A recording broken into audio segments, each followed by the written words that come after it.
When we were at ICE this year, the team all knew that the numbers were up, but we didn't really have an idea. What we hoped was that the attendance for the first time would hit the 30,000 mark. And although we haven't got the official figures back, I'm secretly happy and I anticipate that the numbers will go over 30,000 for the first time in ICE's history. It's great news. One of ICE's functions is to serve as a meeting place for the entire gaming community globally.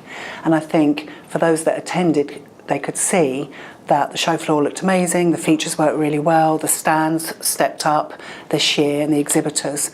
And what it did was provide a complete meeting place for the industry globally, along with visitors from 67 jurisdictions and the regulator community as well. So I think all in all, ICE did fulfil its objectives this year. I'm often asked what makes ICE a special place to be.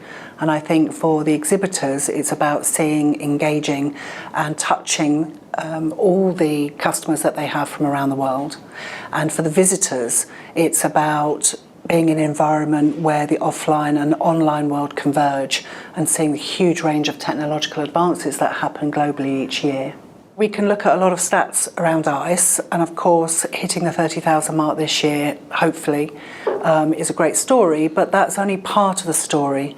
And the other part, and for me actually the more important part, is that thing that as show organisers you search for.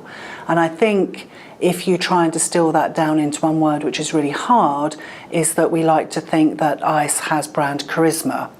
And when you get an event which has charisma, it engages with its audience on a completely different level. And in fact, for me, it's about tying people in emotionally and for them to feel a sense of ownership of the brand. And once you achieve that, then you start sitting in a very special place.